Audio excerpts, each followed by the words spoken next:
वित्त मंत्री ने देश का बजट पेश किया है। उत्तर प्रदेश सरकार के मंत्री बजट को किस तरह से देख रहे हैं? बातचीत के लिए हमारे साथ दानिश आजाद अंसारी मौजूद है। सर, वित्त मंत्री ने बजट पेश किया, सबसे बड़ी राहत मिडिल क्लास को दी गई है। 12 लाख तक के आय पर कोई टैक्स अब नहीं लगेगा। किस तरह से आप इस बजट को देख रहे हैं? देखिए, बहुत अभूतपूर्व बजट है और ये बजट अपने आप में देश के विकास को तेज़ी से आगे बढ़ाने वाला बजट है। देश के विकास के लिए बजट बहुत ही मील का पत्थर साबित होगा, हमें पूरा विश्वास है। ये बजट जो है, ये ज्ञान का बजट है, ये विज्ञान का बजट है, ये देश के उत्थान का बजट है, ये देश के नौजवान का बजट है, ये देश के किसान का बजट है और निश्चित तौर पे देश के हर वर्ग को विकास के पथ पे आगे बढ़ाने वाला बजट है।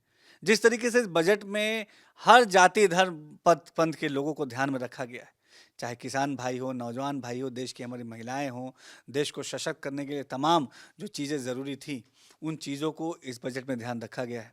जिस तरीके से make in India, make for world, यानी हम भारत अपने उत्पादन को भारत में बनाएं और वैश्विक स्तर पे, दुनिया के स्तर पे उन चीज़ों को आगे बढ़ाएं, इन चीज़ों का ध्यान रखा गया।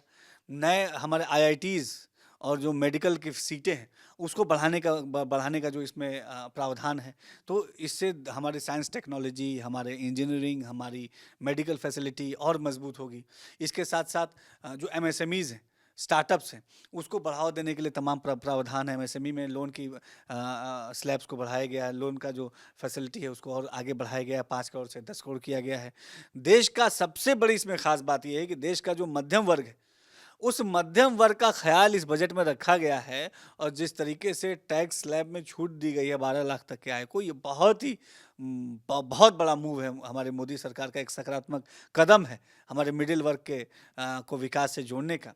मैं तमाम देशवासियों की तरफ से हमारे प्रधानमंत्री मोदी जी का आभार व्यक्त करता हूं कि इस बजट के माध्यम से देश विकास की नई ऊंचाइयों को छुएगा। और इस बजट में जिस तरीके से किसानों की व्यवस्थाओं को ध्यान में रखा गया है, इस बजट में जिस तरीके से नौजवानों को अच्छी शिक्षा और रोजगार से कनेक्ट करने का काम किया गया है, उनको स्किल डेवलपमेंट से जोड़ने का आप काम। बेहतर बता रहे हैं, लेकिन बसपा प्रमुख मायावती का एक्स पर पोस्ट आया है। वो बजट को स्वार्थ का बजट बता रही हैं, कह रही हैं कि स्वार्थ जो बजट पेश किया गया है वो स्वार्थ वाला बजट है। आम लोगों का ध्यान इस बजट में नहीं रखा गया है, कांग्रेस की तरह ही ये बजट है। नहीं, देखिए, अगर हम ध्यान से उस बजट को देखेंगे तो हम पाएंगे कि इस बजट ने अपने आप में देश के हर वर्ग को, हर जाति धर्म मजहब के लोगों को, हर पंथ और समुदाय के लोगों को समेटने का काम किया है और उनको आगे बढ़ाने का काम किया है।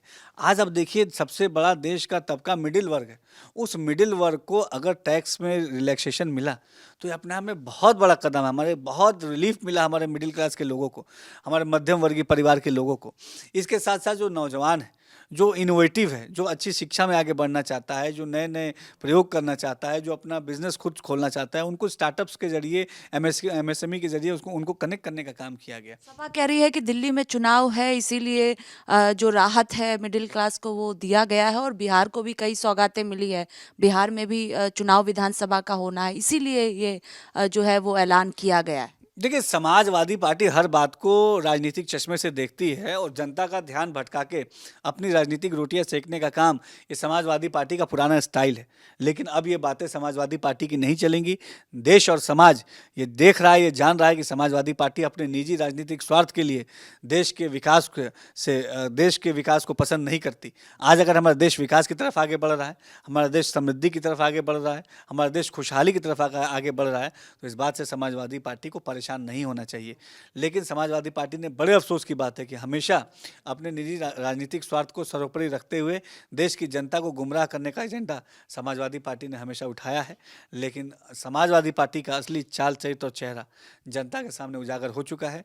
जनता उनके बहकावे में नहीं आने वाली, जनता गुमराह नहीं होने वाली। आखिरी सवाल है कि बजट पेश से पहले ही संसद में आज समाजवादी पार्टी ने बाइकआउट किया और कहा कि कुंभ पर चर्चा हम चाहते हैं, जिस तरह से वहां पर हादसा हुआ है। देखिए, संसद का सत्र ये बहुत ही इम्पॉर्टेंट है और ख़ास तौर पे जब बात बजट के सत्र की चल रही हो, तो अगर आप देश का, समाज का विकास चाहते हैं तो निश्चित तौर पे आपको संसद के सत्र में सकारात्मक भाव से सहभागिता करते हुए समृद्धि और खुशहाली की तरफ देश को आगे बढ़ाने में अपना योगदान करना चाहिए। लेकिन समाजवादी पार्टी ने हमेशा देश के समृद्धि और विकास के साथ खिलवाड़ किया है। जनता को गुमराह करने के एजेंडे के साथ अपनी राजनीति करने वाली समाजवादी पार्टी के भ्रम जाल में जनता नहीं पड़ने वाली।